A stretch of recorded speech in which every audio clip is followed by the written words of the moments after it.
पितृपक्ष की पौराणिक कथाएं। जो श्रद्धा से दिया जाए उसे श्राद्ध कहते हैं। श्रद्धा मंत्र के मेल से जो विधि होती है उसे श्राद्ध कहते हैं। जीवात्मा का अगला जीवन पिछले संस्कारों से बनता है, अतः श्राद्ध करके यह भावना की जाती है कि उसका अगला जीवन अच्छा हो। जिन पितरों के प्रति हम कृतज्ञता पूर्वक श्राद्ध करते हैं वे हमारी सहायता करते हैं। वायु पुराण में आत्मज्ञानी सूत जी ऋषियों से कहते हैं, हे ऋषिवृंद, परमेष्ठी ब्रह्मा ने पूर्व काल में जिस प्रकार की आज्ञा दी है उसे तुम सुनो। ब्रह्मा जी ने कहा है, जो लोग मनुष्य लोक के पोषण की दृष्टि से श्राद्ध आदि करेंगे उन्हें पितृगण सर्वदा पुष्टि एवं संतति देंगे। श्राद्ध कर्म में अपने प्रपितामह तक के नाम एवं गोत्र का उच्चारण कर जिन पितरों को कुछ दे दिया जाएगा वे पितृगण उस श्राद्ध दान से अति संतुष्ट होकर देने वाले की संततियों को संतुष्ट रखेंगे, शुभ आशीष तथा विशेष सहाय देंगे। हे ऋषियों, उन्हीं पितरों की कृपा से दान, अध्ययन, तपस्या आदि सबसे सिद्धि प्राप्त होती है। इसमें तनिक भी संदेह नहीं है कि वे पितृगण ही हम सबको सत्प्रेरणा प्रदान करने वाले हैं। नित्य प्रति गुरु पूजा प्रभृति सत्कर्मों में निरत रहकर योगाभ्यासी सब पितरों को तृप्त रखते हैं। योग बल से वे चंद्रमा को भी तृप्त करते हैं, जिससे त्रैलोक्य को जीवन प्राप्त होता है। इससे योग की मर्यादा जानने वालों को सदैव श्राद्ध करना चाहिए। मनुष्यों द्वारा पितरों को श्रद्धा पूर्वक दी गई वस्तुएं ही श्राद्ध कही जाती है। श्राद्ध कर्म में जो व्यक्ति पितरों की पूजा किए बिना ही किसी अन्य क्रिया का अनुष्ठान करता है उसकी उस क्रिया का फल राक्षसों तथा दानवों को प्राप्त होता है। वराह पुराण में श्राद्ध की विधि का वर्णन करते हुए मार्कंडेय जी गौरमुख ब्राह्मण से कहते हैं, विप्रवर छहों वेदांगों को जानने वाले, यज्ञानुष्ठान में तत्पर, भांजे, दौहित्र, श्वसुर, जामाता, मामा, तपस्वी ब्राह्मण, पंचाग्नि तपने वाले, शिष्य, संबंधी तथा अपने माता पिता के प्रेमी ब्राह्मणों को श्राद्ध कर्म में नियुक्त करना चाहिए। मनुस्मृति में कहा गया है कि जो क्रोध रहित, प्रसन्न मुख और लोकोपकार में निरत हैं, ऐसे श्रेष्ठ ब्राह्मणों को मुनियों ने श्राद्ध के लिए देवतुल्य कहा है।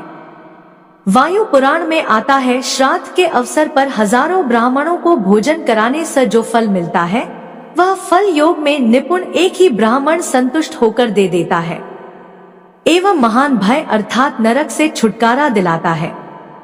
1000 गृहस्थ, 100 वानप्रस्थी अथवा एक ब्रह्मचारी, इन सबसे एक योगी बढ़कर है।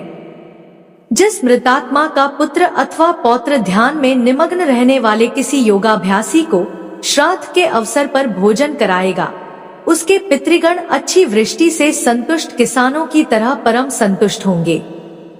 यदि श्राद्ध के अवसर पर कोई योगाभ्यासी ध्यानपरायण भिक्षु न मिले तो 2 ब्रह्मचारियों को भोजन कराना चाहिए। वे भी न मिले तो किसी उदासीन ब्राह्मण को भोजन करा देना चाहिए। जो व्यक्ति 100 वर्षों तक केवल एक पैर पर खड़े होकर वायु का आहार करके स्थित रहता है उससे भी बढ़कर ध्यानी एवं योगी है, ऐसी ब्रह्मा जी की आज्ञा है। मित्रघाती, स्वभाव से ही विकृत नख वाला, काले दांत वाला, कन्यागामी, आग लगाने वाला, सोमरस बेचने वाला, जन समाज में निंदित, चोर, चुगलखोर, ग्राम पुरोहित, वेतन लेकर पढ़ाने वाला, पुनर्विवाहिता स्त्री का पति, माता पिता का परित्याग करने वाला, हीन वर्ण की संतान का पालन पोषण करने वाला, शूद्र स्त्री का पति तथा मंदिर में पूजा करके जीविका चलाने वाला ब्राह्मण श्राद्ध के अवसर पर निमंत्रण देने योग्य नहीं है, ऐसा कहा गया है। बच्चों का सूतक जिनके घर में हो, दीर्घ काल से जो रोगग्रस्त हो, मलिन एवं पतित विचारों वाले हों, उनको किसी भी प्रकार से श्राद्ध कर्म नहीं देखने चाहिए। यदि वे लोग श्राद्ध के अन्न को देख लेते हैं तो वह अन्न हव्य के लिए उपयुक्त नहीं रहता। इनके द्वारा स्पर्श किए गए श्राद्धादि संस्कार अपवित्र हो जाते हैं। ब्रह्महत्या करने वाले, कृतघ्न, गुरुपत्नीगामी, नास्तिक, दस्यु, नृशंस, आत्मज्ञान से वंचित एवं अन्य पाप कर्म प्रायण लोग भी श्राद्ध कर्म में वर्जित है।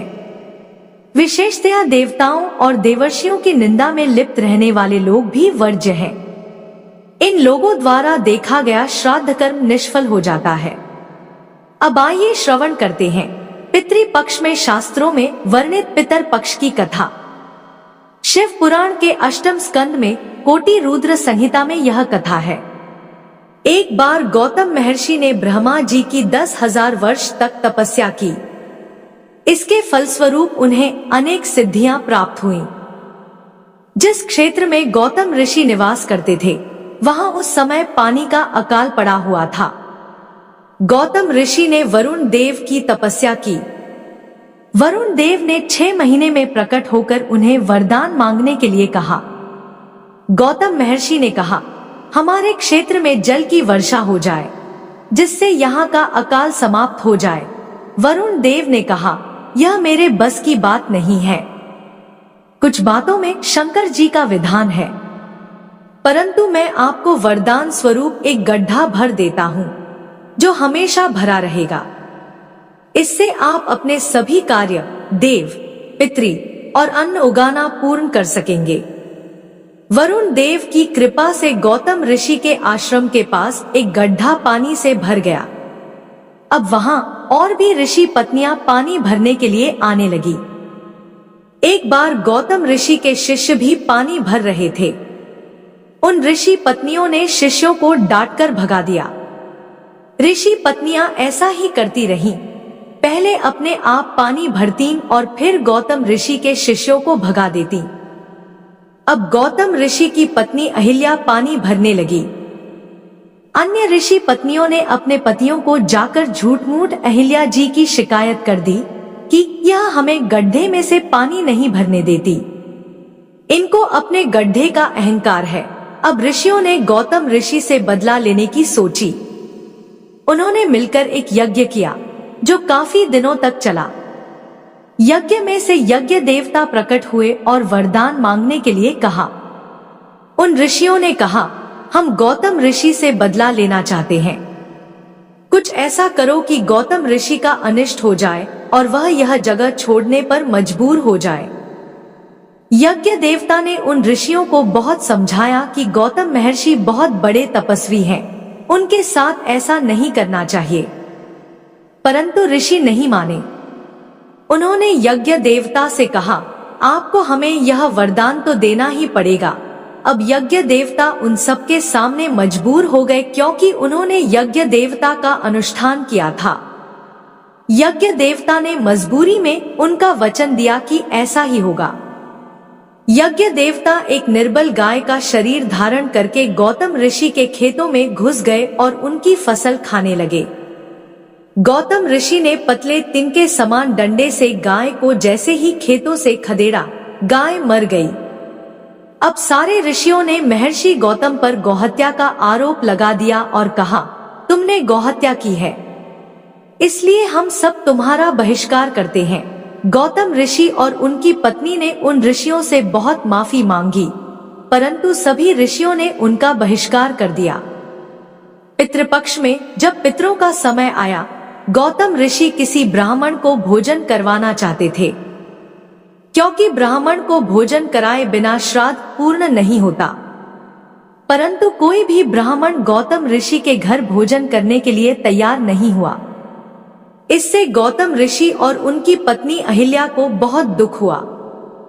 तभी यज्ञ देवता वहां प्रकट हो गए और उन्होंने गौतम ऋषि से कहा, ऋषिवर, आप दुखी न होइए।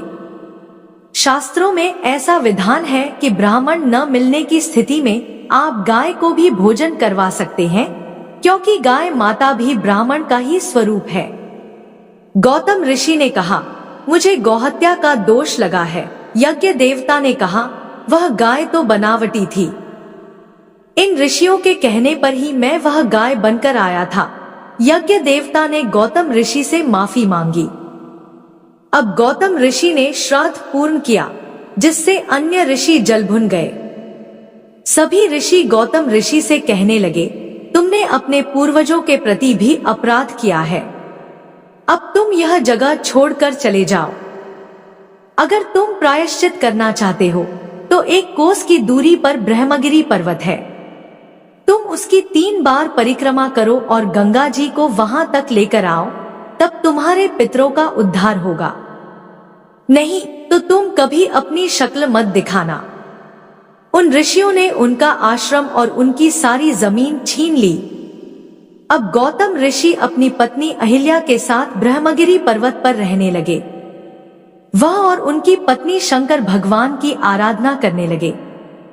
उन्होंने 1 करोड़ पार्थिव शिवलिंग बनाए और उनकी तपस्या करते रहे। एक बार शंकर भगवान उनकी आराधना से प्रकट हो गए और वरदान मांगने को कहा। गौतम ऋषि ने कहा, प्रभु, यदि आप मुझ पर प्रसन्न हैं, तो गंगा जी को यहाँ विराजमान कर दीजिए। शंकर जी ने गंगा जी को वहां प्रकट कर दिया। गंगा जी शंकर जी से कहने लगी, प्रभु, यदि आप पार्वती जी सहित यहाँ विराजमान होते हैं, तो मैं भी यहीं रहूंगी, क्योंकि मुझे भी आपके सानिध्य की आवश्यकता है। अब प्रभु वहां त्र्यंबकेश्वर महादेव के रूप में विराजमान हो गए और वह गंगा गोमती गंगा कहलाने लगी। जब ऋषियों को यह पता चला कि गौतम ऋषि ब्रह्मगिरि पर्वत पर गंगा जी को ले आए हैं, तो सभी गंगा जी के दर्शन करने आए। परंतु गंगा जी ने उनका दर्शन नहीं दिया, वह लुप्त हो गई। तब गौतम ऋषि ने गंगा जी से प्रकट होने के लिए कहा। गंगा जी ने कहा, इन ऋषियों ने आपका अपराध किया है, इसलिए इनको शिव पूजन का कोई अधिकार नहीं है। परंतु गौतम ऋषि ने कहा, देवी, इन्हें माफ कर दो, क्योंकि इनके कारण ही मेरा भला हुआ है। मुझे आपके और शंकर भगवान के दर्शन प्राप्त हुए हैं और इनके कारण ही यहाँ त्र्यंबकेश्वर महादेव की उत्पत्ति भी हुई है। त्र्यंबकेश्वर महादेव 3 शिवलिंग के रूप में हैं। ऐसा कहा जाता है कि यह ब्रह्मा, विष्णु और महेश हैं। बोलिए त्र्यंबकेश्वर महादेव की जय। अब आइए सुनते हैं पितृपक्ष की दूसरी कथा। पुराणों के अनुसार जोगे और भोगे 2 भाई थे। जोगे धनी था और भोगे निर्धन। दोनों में अत्यंत प्रेम था। जोगे की पत्नी को धन का घमंड था, लेकिन भोगे की पत्नी सरल हृदय की थी। पितृपक्ष के आने पर जोगे की पत्नी ने उससे पितरों का श्राद्ध करने के लिए कहा, तो जोगे इसे बेकार का काम समझकर टालने लगा। लेकिन उसकी पत्नी जानती थी कि यदि ऐसा नहीं किया तो लोग बातें बनाएंगे। साथ ही उसे अपने मायके वालों को दावत पर बुलाने और अपनी अमीरी दिखाने का यह सही अवसर लगा। अंत में उसने कहा, आप मेरी परेशानी की वजह से ऐसा कह रहे हैं, तो मैं सहायता के लिए भोगे की पत्नी को बुला लूंगी।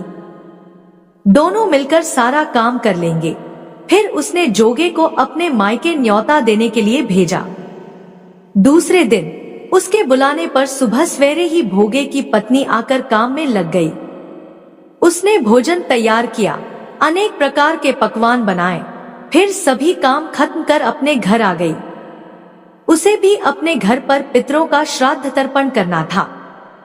इस मौके पर जोगे की पत्नी ने उसे नहीं रोका और ना ही वह रुकी। दोपहर के समय पितर भूमि पर उतरे। जोगे भोगे के पितर पहले जोगे के यहाँ गए। उन्होंने देखा कि उसके ससुराल वाले पहले से ही भोजन पर जुटे हुए हैं। अंत में वे भोगे के घर गए, जहाँ पितरों के नाम पर अग्यारी दे दी गई थी। पितरों ने अग्यारी की राख चाटी और भूखे ही नदी के तट पर पहुंच गए। थोड़ी देर में सभी पितर एकत्र हुए और अपने अपने यहाँ के श्राद्धों की तारीफ करने लगे। जोगे भोगे के पितरों ने अपनी आप बीती कही। फिर वे सोचने लगे, यदि भोगे समर्थ होता तो उन्हें भूखा नहीं रहना पड़ता, लेकिन भोगे के घर में तो 2 वक्त की रोटी भी खाने को नहीं थी। यही सब सोचकर उन्हें भोगे पर दया आ गई। अचानक वे खुशी में चिल्लाने लगे कि भोगे के घर धन हो जाए, भोगे भी धनवान हो जाए। शाम हो गई थी और भोगे के बच्चे भी भूखे थे। उन्होंने अपनी माँ से कहा, भूख लगी है। तब उन्हें टालने के लिए भोगे की पत्नी ने कहा, जाओ, आंगन में हौदी औंधी रखी है, जाओ उसे खोल लो और जो भी मिले बांटकर खा लेना, बच्चे वहां जाते हैं तो देखते हैं कि हौदी मोहरों से भरी पड़ी है। वे दौड़कर माँ के पास पहुँचे और सारी बातें बताईं। आंगन में जब भोगे की पत्नी ने यह सब देखा तो वह भी हैरान हो गई। इस तरह भोगे भी धनवान हो गया। धन पाकर वह कभी घमंडी नहीं हुआ। अगले साल का पितृपक्ष आया। भोगे की पत्नी ने श्राद्ध के दिन 56 प्रकार के भोग बनाए। ब्राह्मणों को अपने घर बुलाकर श्राद्ध किया, भोजन कराया और दक्षिणा दी। सोने चांदी के बर्तनों में जेठ जेठानी को भोजन कराया। इससे पितर बहुत प्रसन्न और तृप्त हुए। अब आइए सुनते हैं पितृपक्ष की तीसरी कथा। पितृपक्ष की तीसरी कथा। श्राद्ध। माथे का पसीना अपने दुपट्टे से पोंछती हुई नियति किचन से निकलकर आई और लिविंग रूम में रखे सोफे पर धम से बैठ गई। थकान से पूरा शरीर दर्द कर रहा था उसका। सितंबर का महीना था और पितृपक्ष चल रहे थे। आज उसके ससुर जी का श्राद्ध था। बस थोड़ी देर पहले ही पंडित जी और कुछ रिश्तेदार भोजन ग्रहण कर घर से गए थे। सबने उसके हाथ के बनाए भोजन की खूब तारीफ की थी। खासकर उसकी बनाई हुई खीर सबको खूब पसंद आई थी। सभी मेहमान तृप्त होकर गए थे। इस बात की संतुष्टि साफ झलक रही थी नियति के चेहरे पर। कहते हैं यदि पितृ श्राद्ध में भोजन करने वाले लोग तृप्त होकर जाएं, तो समझ लीजिए आपके पितृ भी तृप्त हो गए। चलो जरा खीर चखी जाए। मैं भी तो देखूं कैसी बनी है खीर, जो सब इतनी तारीफ कर रहे थे। बुदबुदाते हुए नियति एक कटोरी में थोड़ी सी खीर लिए वापस लिविंग रूम में आ गई। ड्राई फ्रूट से भरी हुई खीर वाकई बहुत स्वादिष्ट बनी थी। वैसे नियति को मीठा ज्यादा पसंद नहीं था। पति और बच्चे भी मीठे से ज्यादा चटपटे व्यंजन पसंद करते थे, तो खीर घर में कभी कभार ही बनती थी। पर एक व्यक्ति थे घर में जो खीर के दीवाने थे। वो थे नियति के ससुर स्वर्गीय मणिशंकर जी। वे अक्सर अपनी पत्नी उमा से खीर बनाने को कहा करते और उमा जी भी खूब प्रेम से उनके लिए खीर बनाया करती, किंतु उमा जी के स्वर्गवास के बाद सब बदल गया। एक बार मणिशंकर जी ने नियति से कहा, बहुत थोड़ी खीर बना दे, आज बहुत जी कर रहा है खीर खाने को। इतना सुनते ही नियति उन पर बरस पड़ी थी। क्या पिताजी, आपको पता है ना घर में आपके अलावा और कोई खीर नहीं खाता।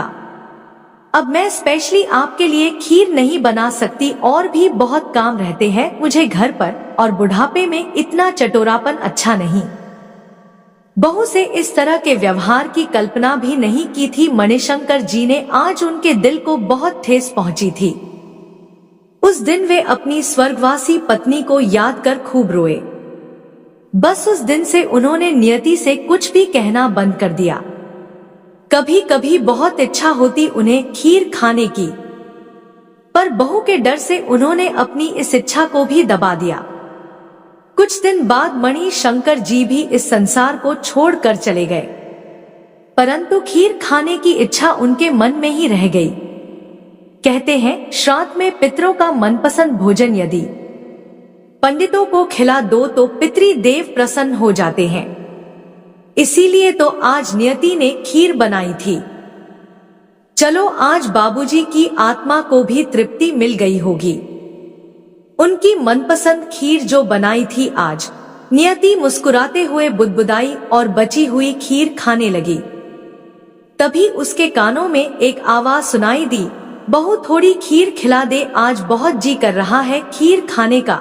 एक बार, दो बार, कई बार ये आवाज नियति के कानों में गूंजने लगी।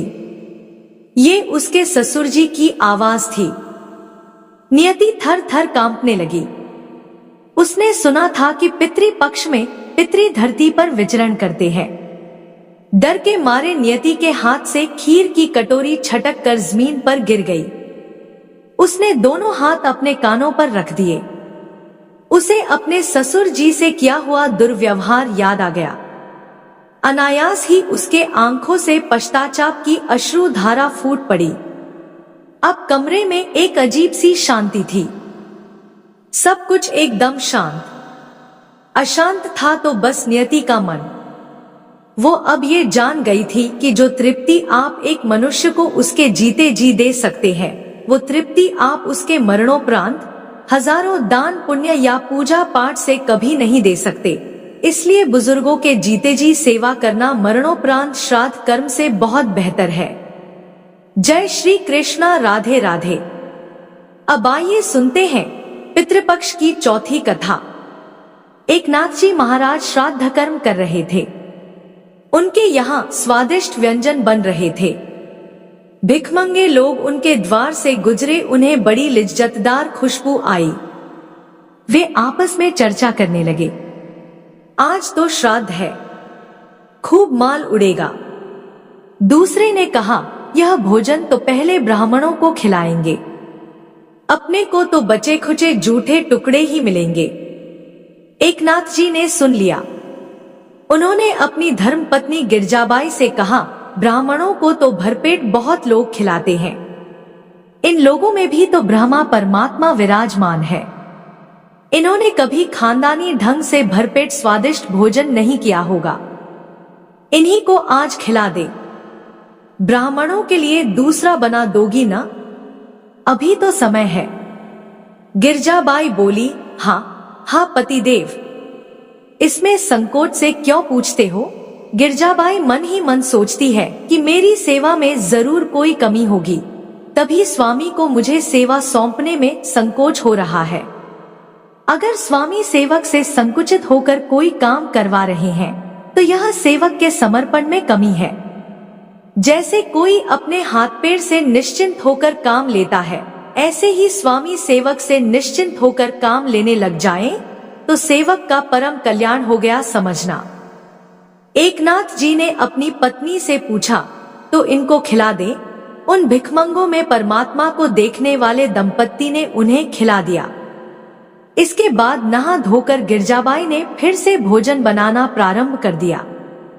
अभी 10 ही बजे थे, मगर सारे गांव में खबर फैल गई कि जो भोजन ब्राह्मणों के लिए बना था वह भिखमंगों को खिला दिया गया। गिरजाबाई फिर से भोजन बना रही है। सब लोग अपने अपने विचार के होते हैं। जो उद्दंड ब्राह्मण थे उन्होंने लोगों को भड़काया कि यह ब्राह्मणों का घोर अपमान है। श्राद्ध के लिए बनाया गया भोजन ऐसे म्लेच्छ लोगों को खिला दिया गया जो कि नहाते धोते नहीं, मैले कपड़े पहनते हैं, शरीर से बदबू आती है। और हमारे लिए भोजन अब बनेगा, हम जूठन खाएंगे? पहले वे खाएं और बाद में हम खाएंगे। हम अपने इस अपमान का बदला लेंगे। तत्काल ब्राह्मणों की आपातकालीन बैठक बुलाई गई। पूरा गांव एक तरफ हो गया। निर्णय लिया गया कि एकनाथ जी के यहाँ श्राद्ध कर्म में कोई नहीं जाएगा। ब्राह्मणों ने कहा, अब भोजन करने कोई नहीं जाएगा, ताकि इनके पितर नरक में पड़े और इनका कुल बर्बाद हो।